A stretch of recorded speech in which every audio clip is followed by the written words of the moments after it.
I just had a question the other day from a customer. I'll just lay out the full example. So essentially, we were trying to schedule ahead a job. They had some railing getting built for a new house, and the customer really wanted to match a particular color that was already being used in the house, and it was a really dark gray, really similar to a black, but not quite. We tried to match it up to our 20% gloss black, and we gave the homeowner a sample panel. It just wasn't quite close enough. So then the railing manufacturer, the welder, the fabricator, um, they have the capability to do some simple paint jobs in their shop, and so they were just going to go ahead and paint it because then they could use the same paint that was getting used wherever in the house, so it would match exactly. So that made total sense. Like that was fine. But then the question was asked to me, like, well, when you were going to powder coat it, you were going to blast it first. Do we need to still blast it first before we paint it? And my first question was, remind me again, is this railing going inside or outside? And they said, well, it's going inside. So I said, well, it's really up to you then. And they were kind of still leaning on me for my opinion. Like, well, if the railing is going inside, then we've eliminated the issue of having to deal with the elements of like weather and wind and ice and snow and rain and moisture and water and humidity.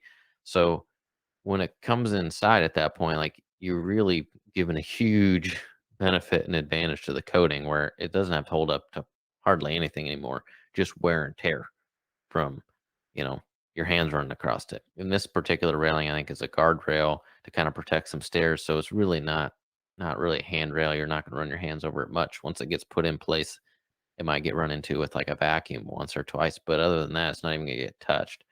And so I said, like, if you want us to blast it, you can bring it down and we can blast it, and then you can take it back and paint it. But you probably don't need to. I guess in that particular case, the answer that I gave was like, I don't think it needs to. But if your steel that you're going to be using is super rusty and there's mill scale all over it and it's inconsistent and rough, then yeah, we probably should blast it. You're going to get a better looking finish if we blast it. But in terms of longevity, um, it's probably not needed for that particular application. When we're going to powder coat for an interior application, we typically still blast as long as the customer is willing to pay for the added expense. Why do we do that?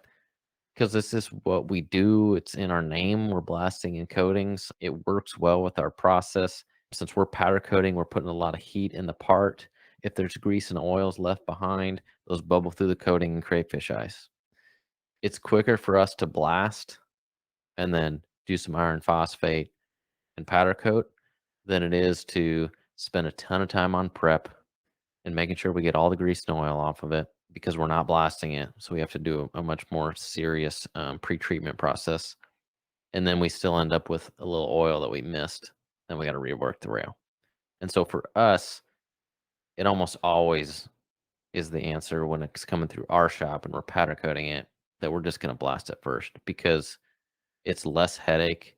And in the end, for us, it's way less costly. So sometimes I'll almost quote it cheaper to blast and powder coat than to just powder coat it or pre-treat and powder coat it, depending on what it is. But if it's like an interior application railing that you're going to run your hand over a lot and it needs to be a good, nice, clean finish, I really would recommend blasting it first if that was the case. But the story I just told was not really that. It was more of a visual piece that you don't see up close, kind of far away, and then you're never going to touch it. So if parts are going outside, then I always say like we need to blast it. Like it's not a question. If someone's still adamant about like no, I don't want to blast because the extra cost, then I really make sure they understand like okay, this is going outside and we're not blasting it. Then it's really likely that less than a year you're going to see some sort of issue, whether it's rusting or it's starting to flake off because you're really doing yourself a disservice if you're not blasting and you know for sure it's going outside. The mill scale that's on the metal is gonna fall off at some point because of weathering and as the metal ages and rusts and things.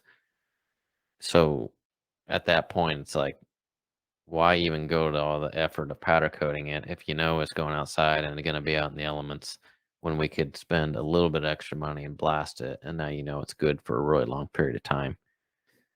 In terms of like things that we don't want to blast or shouldn't be blasted, I always just say anything that's non-metal or anything that's super, super thin that we could warp it.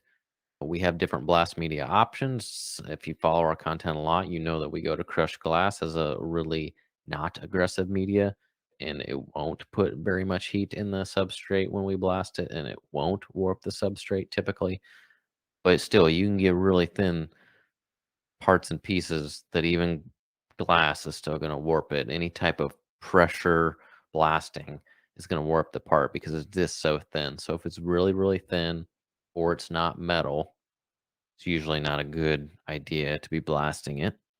Or if it's a part or piece that is some sort of assembly that has joints that are movable, like hinges or pins in a slot or something, to where a surface profile is going to mess up movement or impinge movement or create friction in that movement, then it's not good. Like if you blast like a piano type hinge, like one that opens like this and has a pin down the middle, or let's just say a hinge for a door in your house, and it's all 100% assembled, and you blast it, even if you're being careful, grit will find its way in between the pin and the sleeve of the hinge, and it'll lock it up. Even if you get a punch and a hammer to knock the pin out and try to clean it out, you're gonna have a hard time just getting the pin out because all that media gets in there and it just locks it up. So we touched on a little bit like when I would recommend blasting and when I wouldn't, but essentially, if a customer's trying to decide for themselves and doesn't want to call and ask, if you've got an old part that's rusty or has paint or old powder on it, it's going to need to be blasted first before we can powder coat it again. If this is a renewal project, restoration project, you're going to need to blast it so we can get down to a good substrate. If it's a new piece of metal, then it really depends on the application. The simplest thing is to say if it's going inside, it doesn't need to be blasted. If it's going outside, it needs to be blasted. And then kind of the other caveat for inside is like it is a very highly visual, wearable, usable piece that's going to be handled a lot and it's going inside. If that's the case, yes, then we need to blast it. If it's very visual and it's going to be moved around and beat up, then yes, we need to blast.